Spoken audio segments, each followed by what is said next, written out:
За, сайн байцгаана уу. Бид нар явсаар Итали улсын Бологна хотын жоохон ойролцоо Lamborghini брендийг үүсгэн байгуулсан Ferruccio Lamborghini-гийн музей дээр ирчихсэн байна. Тэгээд энэ удаагийн дугаараар Lamborghini брендийг ярихдаа бас муу адил хоёр газар орох юм байна. Тэдэл хэдүүлээ юу ч гэсэн Ferruccio Lamborghini-гийн өөрийнх нь яг музейгээр орж үзцгээе.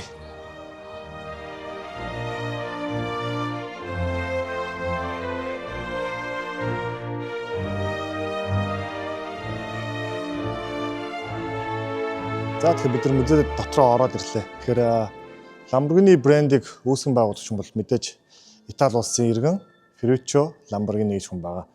1916 онд төрж исэн.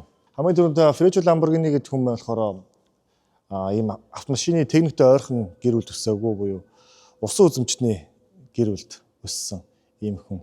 Тэгсэн хэдий ч өөрөө техникт маш их сонирхолтой байсан учраас техник их сургуульд явж суралцсан байдаг. За тэгээ улмаар Ferruccio Lamborghini маань сургуулаа төгсчөөд Италийн бас одоо цэрэг татагдсан. Цэрэг татагдсан даруйда тэрээр дайны үеэр 2 дугаар дайны үеэр цэргийн гарнизоны арын албанд одоо техникүүд төр хуваарлагдсан буюу техникийг засах, янзлах энэ ажлуудыг хийдэг байсан. Тэр утгаараа өөрт нь маш их нэмэр болж ирсэн. Улмаар явандаа хамгийн анхны өөрийнх нь ажлын гараа болохоор тухайд Германы буюу нацист армийн зөвшөөрлөлтөөр жижигхэн нэг төмрийн цех хамгийн анх хийж эхэлсэн гэдэг юм байлаа. Тэгээд улмаар тэгж явж байгаад мэдээж дэлхийн 2 дугаар дан бол дууссан. Тэгээд дуусах хугацаанд юу болсон бэ гэхээр нөгөө бас шоронд бас хэсэг орж исэн. Яг тэр бас нацист армийн төлөө зүтгэсэн гэдэг шалтгаанаар орж исэн. Тэгж байгаа нөхөр тэрний дараагаас юу болсон хөр мэдээж дэлхийд даяар нөгөө аж үйлдвэрийн 2 дугаар хувьсэл гэдэг юм чинь өөр аюу хүчтэй өрнөж байгаа шүү дээ, тийм ээ. Тэгээд тэр хугацаанд юу хэрэгтэйсэн бэхээр Итали улсын хувьд тракторын хэрэгцээ маш их байсан. Трактор хэрэгцээ. Тэгээ өөрөө юу анзаарсан бэ гэхээр тухайн үед нөгөө Итали улсад нөгөө цэргийн техникүүд үйлдвэрлэгдэд илүү гарчихсан. Эсвэл эвдэрчихсэн гэдэг ч юм уу маш их юм илүүдэл техникүүд байсан юм байна л да. Тэгэхээр өөрөө тухайн үед яаж асан гэхээр өөрийнхөө ааваасаа гуугаад тухайн усан үзмийн талбайд бүх хэдрээд өөрийнхөө эзэмшлийг процент тавиад хамгийн анхны хөрөнгө оруулалт ааваасаа аваад тухайн үед байсан цэрэг техникийн хэрэгслүүдийг худалдаж аваад хамгийн трактор зарж ирсэн. Тэр утгаараа Lamborghini бол трактор сэтгэлтэй байдаг. Тэгээд хамгийн анхны лого болохоор үндсэндээ бол шууд өөрийнх нь яг ийм нэрээр бичигдсэн. Тэгээд одоо бидний зогсож байгаа энэ нь болохоор одоо 1948 онд 2 дугаар дайны дараах хийгдсэн Lamborghini-гийн хамгийн анхны бүтээгдэхүүн болох трактор. Энд байна. Тэгээд юу болсон бэ гэхээр мэдээж тухайн үед энэ шийдэл нь өөрт нь маш зүв байсан. Тракторын бизнес нь өөрт нь маш их амжилттай байгаад одоо өөрийнх нь хувьд маш их одоо ашиг орлого сайн олж өгсөн. Тэгээ улмаар трактор хийгээд 1958 онд санагдаж байна. Мэдээж тухайн үед яаж исэн бэ гэхээр нөгөө тухайн Формула 1 уралдаан чинь маш их алдартай хүн болгоны анхаарал байдаг. Тэгээд тэр хугацаанд тэр үед болохоор ерөөдөө тухайн үед 3 төрлийн баг маш их амжилттай оролцдог байсан. Нэгдүгээрт Ferrari, хоёрдугаарт Bugatti, гуравдугаарт Alfa Romeo гэх мэт багууд маш их уралддаг байсан. Тэгэхээр мэдээж л хүн болсон хань өөрөө санхүүгүүд боломжтой болчихсон. Өөрийнх нь хувьд за би бусдын адил Ferrari авч унана гэж шийдээд тухайн үед Ferrari 250 GT гэдэг загварыг хамгийн анх өөрийнхөө мөнгөөр хөдөлж авсан байдаг.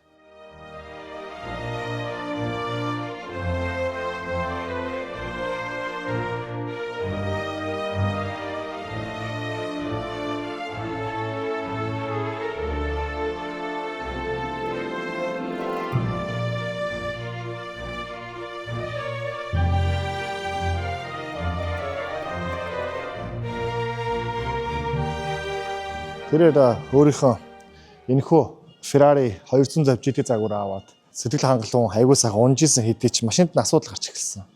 Тэр маань юу байсан бэ гэхээр тухайн цагт бол нөгөө манайх бол нөгөө перда дискний аралсгал перда ган дискний алдаа үе гардаг байсан байх нь л тэ. Тэгээд энэ талаараа яасан бэ гэхээр одоо байгаа Бологна хотоос Maranello хот руу ингэж байн очиж машина янсуулахад жоо төвөгтэй байсан. Нэгдүгээрт хоёрдугаар очиод нэг засварын газрын хүмүүстэйгээ харьцахад тэд нар айгүй төвөгшөөж харьцаад өөрт нь юу хийж байгааг харуулдаггүй.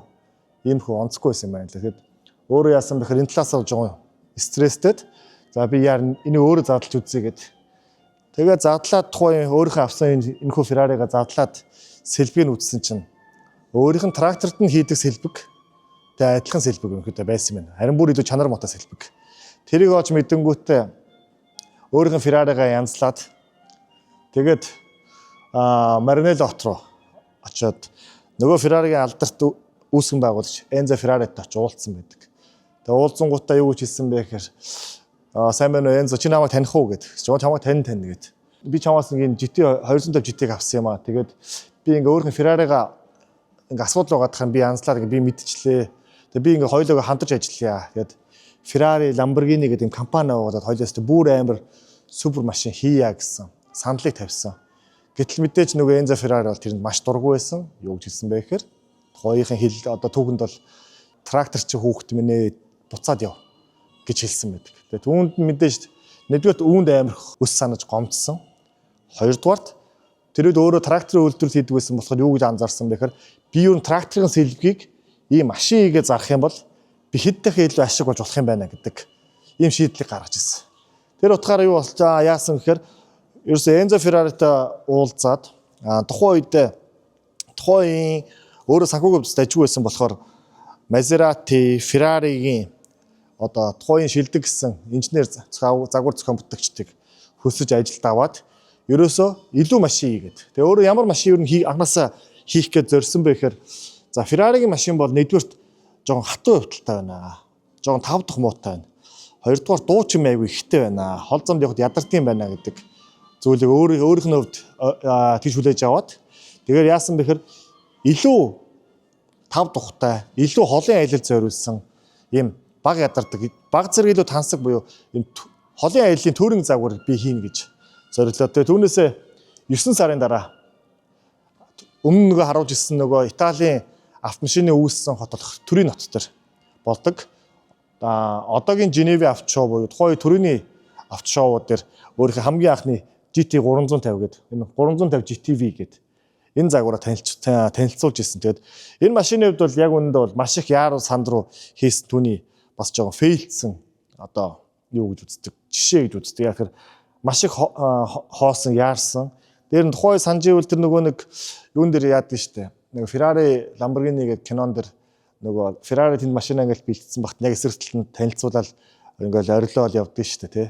Тэгээ киноны зохиолдор бол машина анх тестэлж дуусчаад Турины автошоугаар оролцдог бол яг үнэндээ бод болсон явдал нь тухайн үед тэр Турины автошоунд оролцдог. Энэ машин дотор хөдөлгүүргүй байсан юм байлээ. Хөдөлгүүргүй зоронд нь тоосго тавьчихсан. Тэгээ Enzo Ferrari тухайд би машин чамаас л машин хийчлээ гэж харуулах гэж одоо жоохон хулигдсан гэх юм уу те. Тийм учиртай юм байлаа. Тэгээд яасан бэ гэхээр тухайд хөдөлгөөрөө багтаах гэрийн дотор өмнөдөө хөдөлгөөр нь багтаагүй. Тэгээ яаруу санд руу авчид энэ машин хамгийн анх Турины автошоунд дэр танилцуулсан. За ийм учиртай юм байлаа. Тэгээд тухайд энэ машин нь бол илүү футуристик жоо ирээдүрөө чиглэсэн бас сонирхолтой харагдаж байсан. За тэгээд үүний дараагаас харин жинхэнэ машина хийж гисэн. За тэгээд Lamborghini-г бол машина хийхдээ нэг анзаарсан нэг онцлог нь юу гэхээр Ferruccio Lamborghini өөрөө үхрийн орд буюу одоо Taurus гэж буй хэлдэг. Үхрийн ордонд төрсөн. Дээр нь тухайд Италид нөгөө бухын тулаан гэдэг зүйл чинь айгүй алдартай. Бид нар ч бас нөгөө дээрээ үздэг байсан шүү дээ. Янз янзын телевиз радиогоор. Тэгэхээр өөрөө бухын тулаанд маш дуртай. Өөрөөр бух гэдэг зүйл одоо амьтанд айгүй дуртай байсан утгаараа өөрийнхөө хамгийн анхны яг аль бие усны Женевийн автошоунд танилцуулжсэн энэхүү Lamborghini Miura гэдэг энэ машина хамгийн анхыг аль бие усаар танилцуулсан. За энэ машины үед ямар онцгой вэ гэхээр нэгдүгээр Lamborghini лого бол түрүүний хэлдэг. Энийг хараа бухын логотой байдаг. Дээр нь бидээс Lamborghini гэсэн бичгтэй байдаг. Нэгдүгээр өөрөө үхрийн орд төрсэн байх нь байна. Хоёрдугаар бух гэдэг амьтанд маш их дуртай байсан байна. Тэгээд энэ машина Miura гэж яагаад нэрлсэн бэ гэхээр тухайн үед нөгөө бух болон бухын тулаанч хоёр хооронд ингээд үзэлцдэг те. Тулаанчаа алсан бухад одоо маш их тухайн нэр хүнд бас өсдөг байсан юм байна. Тэр утгаараа Miura бол тухайн цаг үед Италийн бас маш алдартай би бас нэрийг сайн санахгүй байна. Маш алдартай бухын тулаанчийг бол яг тулааны талбар дээр бол алчсан юм байна. Тэгээ тэр Miura-гийн бухны нэрүнд амар өсөөд тэгээ хамгийн анхны машина Miura гэж нэрлсэн.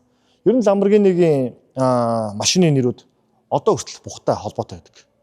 Gallardo байна, Murcielago байна, Diablo байна, Aventador шүү дээ сүүл гардаг. Одоо шинэ загварууд нэг шүү дээ. Тэр хүртэл бухын нэртэй байдаг. Тэгэхээр яагаад тэгэхээр өөрөө бол бухад маш их дуртай, маш их тийм сонирхолтой тийм хүн байсан байна.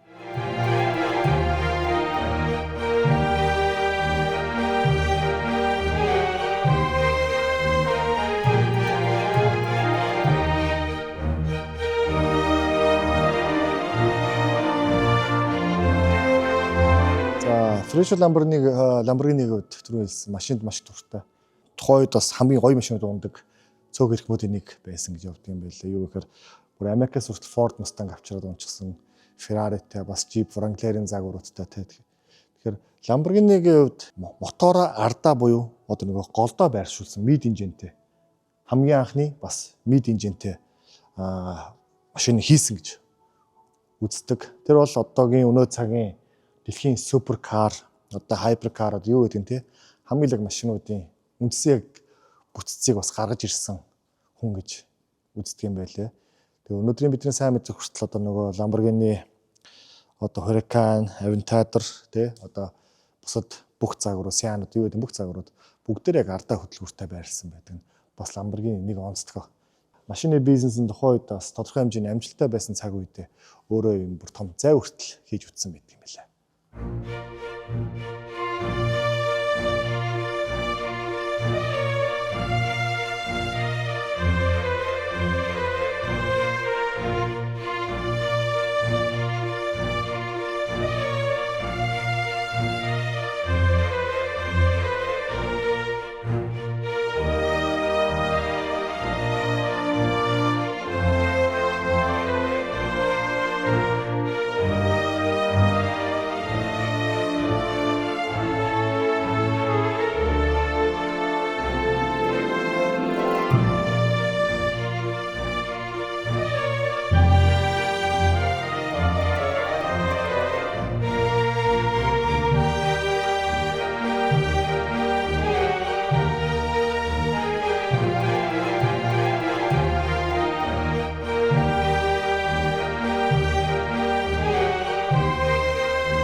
Түүнээс Lamborghini-гийн Ferruccio Lamborghini-гийн гэр мөдзөө бол бас үнэхээр орж иж үзэхэд маш гоё газрууд нэг байт юм ээ шүү. Тэгэхээр заавал Италид явж байгаа бол нэг ороод үзээрэй гэж зөвлөе. Одоо хэдүүлээ орчин цагийн Lamborghini-гийн хэсэг рүү явцгаая.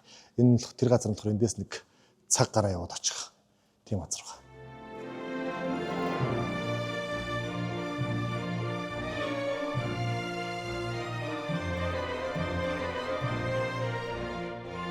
За бид нар хоёр дахь газараа ирж гисэн байна. Энэ нь болохоор хаана вөхөр Бологно хотын Lamborghini-гийн үйлдвэр болоод орчин цагийн одоо эхлэл болох Volkswagen Group-ийн яг одоо ажиллаж байгаа үйлдвэр тэгээд жижиг үлсэнгийн танхим байгаа.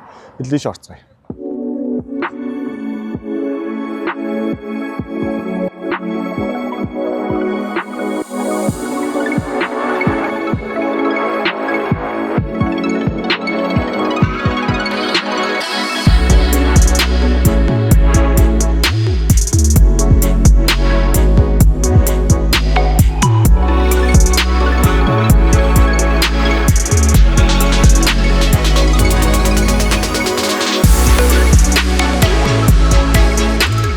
Тэгэхээр 1970 он бол Lamborghini-гийн маш хүнд жил байсан. Юу болж исэн бэ гэхээр 1970 онд Lamborghini-гийн хувьд маш их санхүүгийн хүндрэлтэй байдалд орж исэн. 71 билүү 72 онд санагдаж байна. Өмнөд Африкийн Lamborghini-гийн дистрибьютор компани одоо их хэмжээний тракторын захиалга гівний улсад нийлүүлэхээр болоод тэгээ тэр бараа маань одоо буюу бүтээгдэхүүн маань тракторууд маань далаа дээр явж явах замдаа юу болсон бэ гэхээр Өмнөд Африкт төрийн эргэлт гараад, бослог гараад тэр нэг бүх захиалгууд бүгдээр туслагдсан. Тэгээд өөрөө ямар ширэггүй маш их нөгөө зээл аваа трактор явуулчихсан байдаг тий. Тэгээд тэр утгаараа юу болсон гэхээр компанийн ажилчдын цалин тавьж тухай хэмжээний асуудал гарч ирсэн.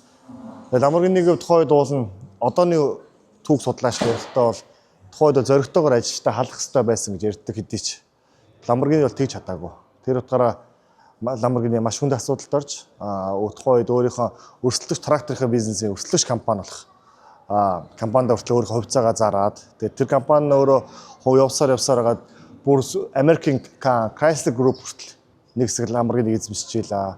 За тэрийн дараагаар сүүлдээ бүр явсаар хагаад Малайзийн хөрөнгө оруулалтын сан нэг хүртэл Lambo эзэмшдэг байжгаад 1998 онд дэлхийн хамгийн том автомашины групп болох Volkswagen Group маань өөрсдийнхөө спорт сегмент болох Audi сегментийнхаа контрол удирдлагад ор илүү супер спорт машин, суперкар үйлдвэрлэе гэж төлөвлөд Lamborghini брендийг өөрийн бодлогыг эзэмшиж авсан.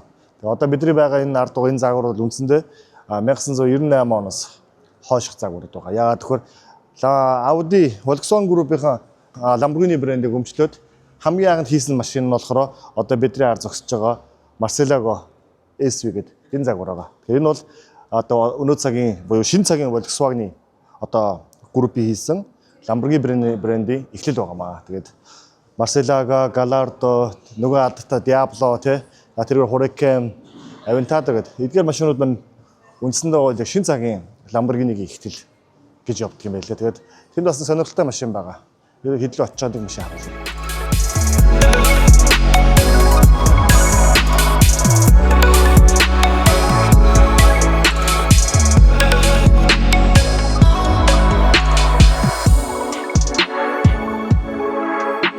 Манайх энэ машиныг хараад таньж гинөө. Тэг ийм харж исэн машин байгаа даа гэдэг тий. Тэгээ юу гэхээр Улаанбаатарт байгаад байдаг нөгөө Lamborghini Huracan Evo гэхэд 36 хийгдсэн машины одоо үндсэн уралдааных нь холбор нь юу гэхээр Lamborghini брэнд маань өөрөө уралдаан тэмцээнд амжилттай оролцдог. Тэр чухаараа Daytona 24 цагийн уралдааны 18, 19, 20 онууд төрүүлээд 3 жил дарааж төрүүлээд тэгээд энэ машиныхаа яг энэ уралдаанд ордог байсан юм дизайнаар дэлхийд 36-ын ширхэг хийгдсэн Lamborghini Huracan Evo гэж загвар нөгөө Монгол байгаад идэв шүү дээ тий. Тэгэхээр бидний зогсож байгаа энэ хөлбөрөөр яг тухайн жилүүдэд уралдаж исэн тэр машин байна. Тэгээд эргүүд энэгээр харах юм бол бас гоё машинууд байна. Хэлээ энийг хардаа.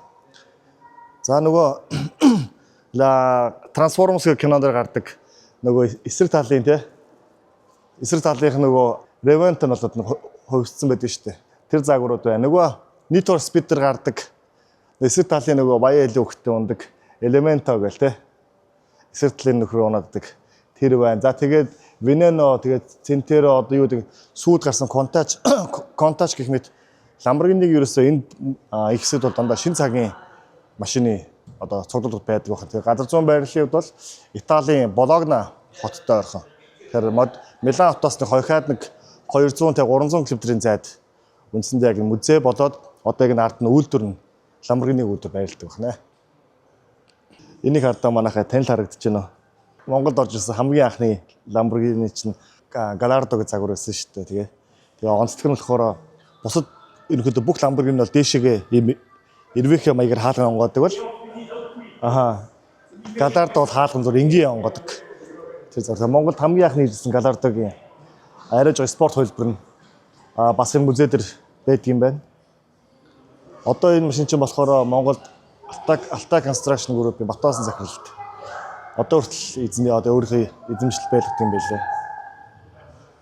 За Lamborghini-гийн хувьд болохоор харьцангуй Ferrari гэх юм бол амар үн цэн өсдөг одоо тийм спешиал машинууд ер нь хийх нь маш ховор байдаг. Харин энэ болохоор ямар учиртай яагаад ийм өнгөтэй цагаан өнгөтэй байгаа юм бэ гэхээр тэгэхээр нөгөө Wolf of Wall Street кинонд Leonardo DiCaprio-гийн эвдээд байдаг Lamborghini байдаг. Тэр бол яг үннээсээ яг тэр машиныг үннээс нь эвдэлсэн байдаг. Энэ болохоор Lamborghini-гийн Countach гэдэг загварын сүүл дахиж шинээр хийсэн спешиал хөлбөр нь. Тэгээ өөрөөр нь үндсэн өнгө нь цагаан өнгөтэй. Ийм онцлогтой биш. Түрүүн хэлжсэн нөгөө Countach Evoluzione гэдэг яг энэ төрлийн загвар болохоор нөгөө Pagani, Horoza Pagani чинь үндсэн концепцийг гаргаж ирсэн. Тийм онцлогтой биш.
Энэ удаагийн дугаараар Lamborghini брендийг та бүхэндээ үзээгүүр явж аялал хийлээ. Тэгээд Lamborghini брендийн талаар үндсэндээ 2 газар байдаг гэж төрүүлсэн. Тэгээд Итали улсад ирж байгаа бас заавал машин сонирхдаг хүмүүсийн энэ 2 газар аваад үзсэн юм бас үзүүштэй байх болов уу гэж бодоод харууллаа. Тэгээд удахгүй дараагийн дугаараар уулзцаая.